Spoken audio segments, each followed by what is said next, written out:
Tonight, the crisis in Darfur. At least 200,000 people have died in the conflict in Western Sudan. 2.5 million more have been displaced as they flee government-backed militias attacking the local population. However, the international community has been criticized for failing to do more to stop what has been called a genocide. The crisis has now spilled over to neighboring countries of Chad and the Central African Republic. Joining me now is the French author Bernard-Henri Lévy. He visited the region last month. He is, as you know, a friend of this program, and I am pleased to have him back at the table. Welcome. Thank you. You went to Darfur last month to report for Le Monde. Tell me about it. Here is the first paragraph. They came to get me in a windowless Toyota pickup without plates. It is nightfall in Bahia, the last town on the Chad border, before we can cross into Darfur. You go on to tell of conversations with a leader of the Sudan Liberation Army. You also go on to talk about the villagers you talked to and what is happening there. I begin with the most important question. Why are we doing nothing to stop what you believe and others, the first genocide of the 21st century? There are many reasons, you know. The first reason is that today you have two humanities. You have the rich, who deserve democracy, who deserve human rights, and you have part of the planet which are supposed not to deserve that, who are supposed to be damned, the damned of the earth. And for a lot of people, at least in Europe, in America it's slightly different, they don't care about what happens in Darfur. What is at stake in Darfur is the very unity of mankind, the very idea that bloodbath, killings are not more tolerable when it is black people in Darfur than if it was in America or in France. But do you think that Americans care any less or more than French or Chinese? Or more. There is a movement in America.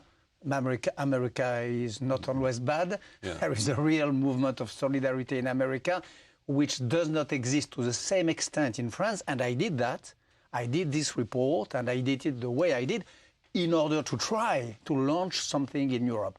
As you know, the first sentence, my idea, my attempt, and what I succeeded, I did not want to go, as so many journalists do, from Khartoum, with some people of the government showing me what they wanted to show and so on.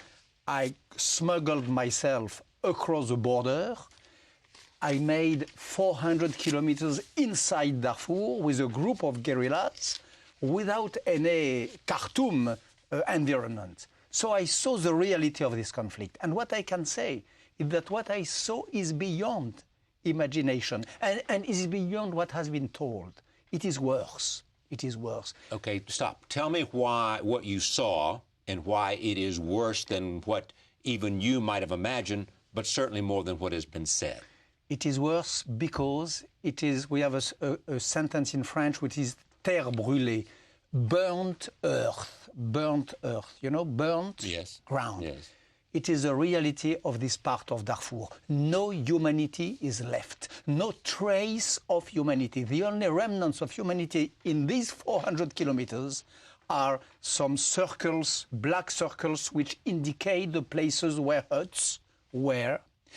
Some mass graves with some branchage above them, sometimes a little piece of a toy of a child which has not been burnt, and nothing else. Sometimes some scattered a few beasts which have been forgotten by the Janjaweed, these horsemen, etc.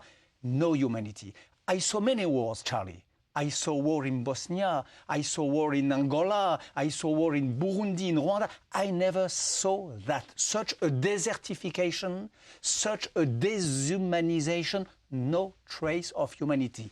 Cleansing achieved, at least in this area, till Bir Meidza, from Bahia to Bir Meidza, 400 kilometers, 14 hours of desert on a pickup, no trace of humanity remaining. New York Times, diplomatic memo from Helen Cooper. Darfur collides with Olympics and China yields. For the past 2 years, she says, China has protected the Sudanese government as the United States and Britain have pushed for United Nations Security Council sanctions against Sudan for the violence in Darfur. But in the past week, strange things have happened. a senior Chinese official, Zhe Jun, traveled to Sudan to push the Sudanese government to accept a United Nations peacekeeping force. Mr. Zai even went all the way to Darfur and toured 3 refugee camps, a rare event for a high-ranking official from China. It is said they're doing that because Steven Spielberg, who is their artistic advisor for the Olympics, made a phone call. Mia Farrow has been protesting that they fear, the Chinese do, some negative publicity and action for the upcoming Olympics. And they're in the process of looking at this again. It is more than negative publicity. The risk for the Chinese is to see the Olympic Games, which are so important for them, purely and simply boycotted. There is a risk of boycott. We cannot accept, I know it is the opinion of Mia Farrow, of George Clooney, of many others Steven in France Spielberg, too. Right. We cannot accept that the next Olympic Games be the games of the shame and the blood. We accepted that in 1936. The Western world accepted the idea that Olympic Games, suppose pacification by sport takes place in Germany. We cannot accept the same today after Auschwitz and genocides. If China stood aside and changed its mind and didn't block sanctions, what would happen? I think that the problem will be soon solved. I think so, because Sudan is not Iran. Sudan is not even Iraq.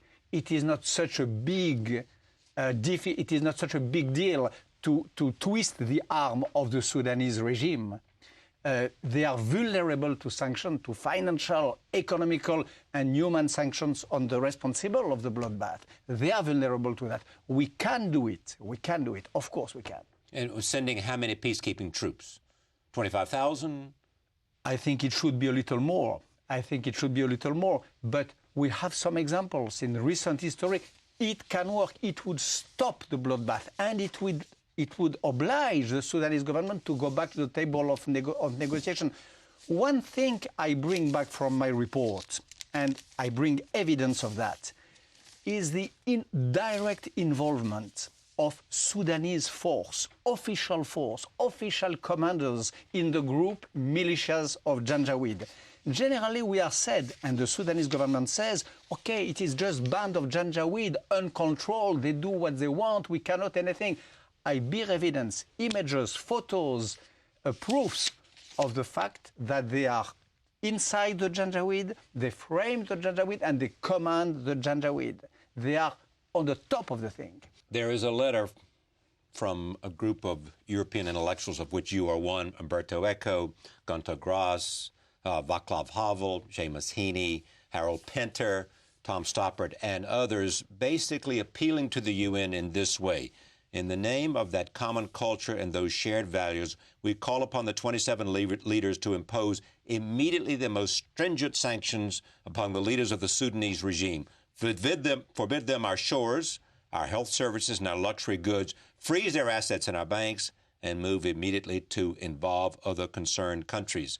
Will they do it? Will the European Union be responsive to you intellectuals? The real problem is that this day, Europe was supposed to celebrate the 50th anniversary of the building of Europe. It was a joke. Celebrating the anniversary of Europe while letting this be done would have been a joke. What is Europe? Europe is the promise of nevermore. The building, the ground of Europe is refusing the repetition of genocide. It is the only justification of Europe. If Europe was only an area of prosperity, it's not a deal. It could have been achieved without Europe. So the principle of Europe is no more genocide. And we were celebrating this without any mention of what is happening in Darfur. That's why Havel, Pinter, myself and others made this letter. And what I must say is that thanks to Bob Geldof, the musician, who went into Berlin, who ran after Angela Merkel, the president of Europe, who put the paper under her nose, she removed completely the agenda of the summit, and she put the Darfur question on the top of it. And Charlie, I must tell you, today, a few weeks after this letter and after this terrible travel inside Darfur, which is one of the worst experiences I made in my life. Because of what you saw? Because of what I saw. Because of what I saw, it is more than heartbreaking. One of the worst things I saw. I am full of despair and full of hope. Despair because the image of what man can do to man is, of course, a disease and a despair, but something is moving today.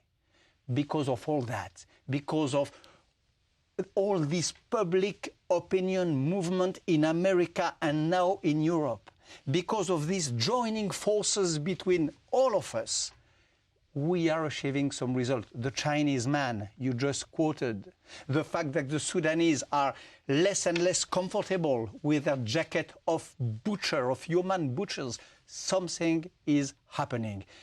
Like it did in Bosnia. Remember Bosnia? During 3 years, 4 years, we did not do anything. And because of the public opinion in America and in France, our two presidents, President Clinton and President Chirac, one day, too late, but at last they did it, said enough is enough. We have to stop. And they stopped. And how long did it take? A few days to stop the Serbian milice. It will be the same in Sudan. And my real hope is that Mr. al-Bashir, the racist, integrist, fundamentalist and fascist chief of the regime of Khartoum, will finish as Milosevic. It is my hope and it is my bet. I think that he will finish as Milosevic finished. A few weeks before, Milosevic was still received under the galls of the French Republic. A few weeks after, he was in La Hague in jail. This is what will happen to the Sudanese regime. It's my hope and my bet because of this great force of public opinion. And when America and Europe go together on the same cause and the same agenda, it is an irresistible force. Thank you for coming. Thank you, Charlie. Bernard-Henri Lévy, his article, What I Saw in Darfur, can be seen or read in the New Republic magazine.